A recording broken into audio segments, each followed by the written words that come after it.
Você já ouviu falar em afundamento do tio do baço?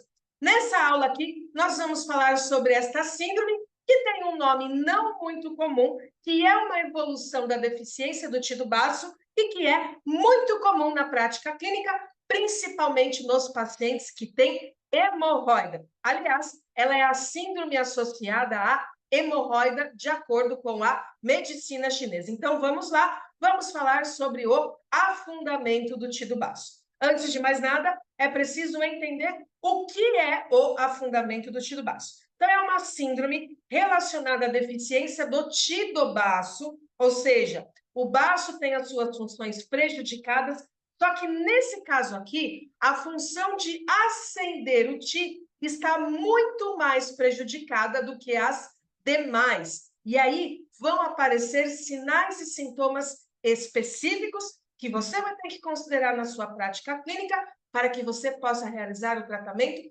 adequado para resolver as questões do paciente. Causas do afundamento do tio do baço são exatamente os mesmos da deficiência do tio do baço. Então, nós temos a dieta irregular, fora de períodos regulares, uma dieta com alimentos de baixa qualidade, aí nós estamos falando do fast food, da batata frita, do hambúrguer, da salsicha e assim por diante, ou até a ingestão de muitos alimentos crus e gelados. E o gelado aqui envolve não só alimentos gelados, mas também as bebidas geladas, a água gelada, cerveja, refrigerante e etc.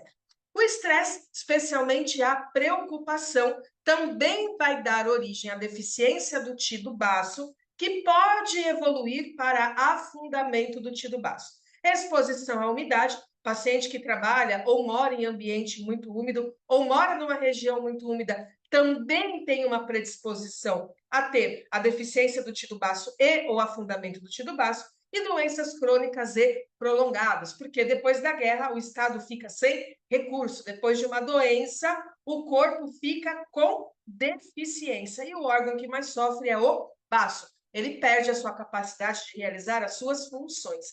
Ah, professora, todos os pacientes vão ter afundamento do tio do baço? Não. Vai depender do paciente, de todo o seu contexto e do seu corpo, ou seja, da sua fisiologia. Lembrando que o mecanismo da doença, ele não tem somente um caminho, ele pode ter vários caminhos, e cada paciente vai ter um caminho específico. Por isso que é muito importante, dentro do diagnóstico na medicina chinesa, entender a síndrome atual, que é aquilo que o paciente sente no momento do atendimento, a causa, o gatilho, aquilo que gerou um trem patológico e todo o mecanismo da doença, como que essa doença evoluiu até chegar no momento atual. Por quê? Assim eu consigo entender o que foi acontecendo, como cada órgão foi prejudicando o outro, ou de acordo com outras formas de fazer a diferenciação síndrome, como uma coisa levou a outra. Então, cuidado, nem todo paciente com deficiência do tio do baço vai apresentar afundamento do tio do baço.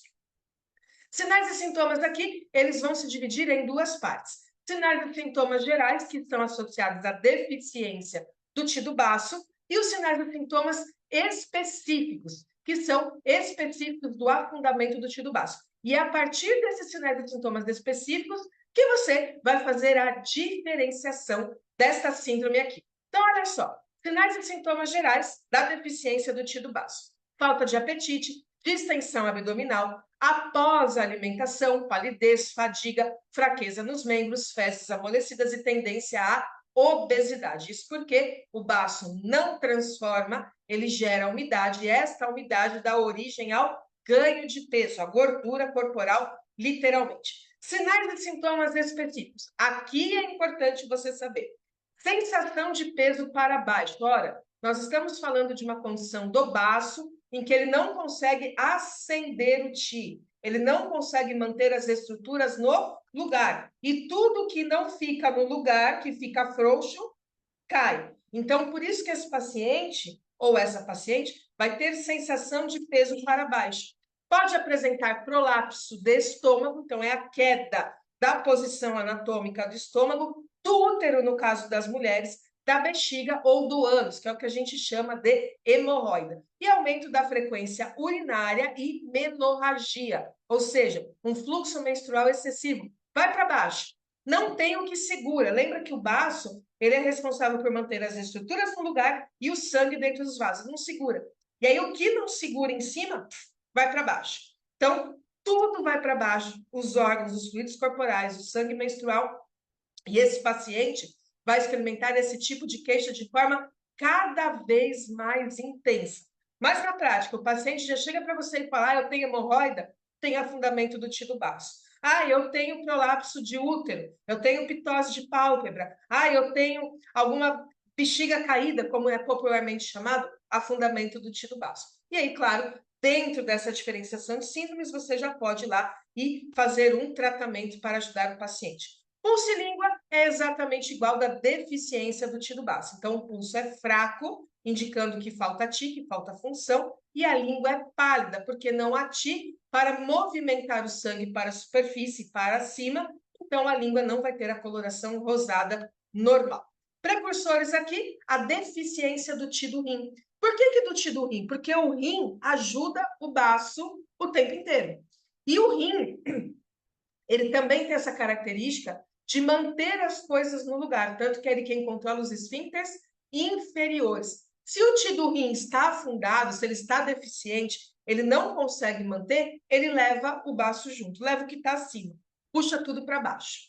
E a deficiência do ti do pulmão também pode prejudicar nesse caso, porque o ti do pulmão desce e este movimento de descida do ti do pulmão ajuda o ti do baço a subir. É como se eles criassem ali uma via, uma mão que desce e uma mão que sobe. Então, se isso não está acontecendo, esta mão também fica perdida. A gente não consegue ter a promoção da via dupla entre aquecedor médio e aquecedor superior. E aí o baço, sem conseguir subir, desce. Por quê? Aquilo que não sobe, cai. Isso é lei da física, isso é lei da gravidade. E as progressões, elas são exatamente as mesmas da deficiência do ti do baço.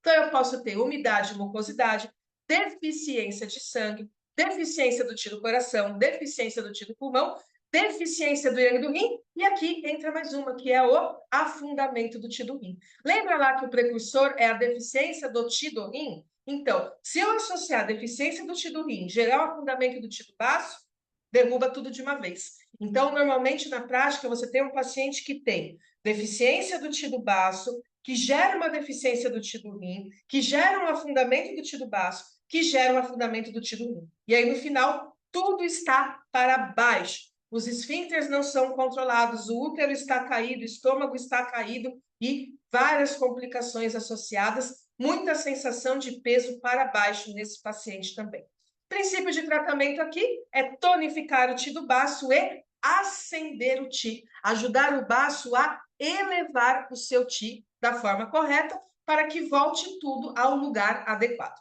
Para isso, o ponto mais utilizado é o VG20, é o ponto mais alto que nós temos no corpo, é o ponto que traz o yang puro para cima. Ele eleva o yang puro. Então, ele vai ajudar a subir, a manter as estruturas ou retornar as estruturas para o lugar. VC6 é o Ti-Hai, é o mar de Ti, então ele vai influenciar também a condição do Ti de forma geral, trazendo a movimentação do Ti para a forma adequada. O E21, ponto local, pensando aí na região de baço e estômago, vai ter uma boa atuação também para manter as estruturas e a ascendência do Ti do baço. VC12, baço 3 e 36 são 3 pontos básicos para fortalecer o centro e as funções do baço de forma geral. Baço 6, encontro dos 3 rins do pé, também vai atuar aí para que o baço realize suas funções, embora atue no baço, no fígado e no rim. E o bexiga 20, que é o ponto dorsal do baço. Essa aí é uma sugestão de pontos, não é uma combinação pronta, obviamente, você precisa fazê-la de acordo com as necessidades do seu paciente. E essa aula fica por aqui. Eu espero que você tenha gostado. Dúvidas e comentários, é só deixar aqui embaixo que eu volto para responder. Se não, a gente se vê numa próxima aula aqui da Academia do Aprendiz. Até lá, tchau, tchau!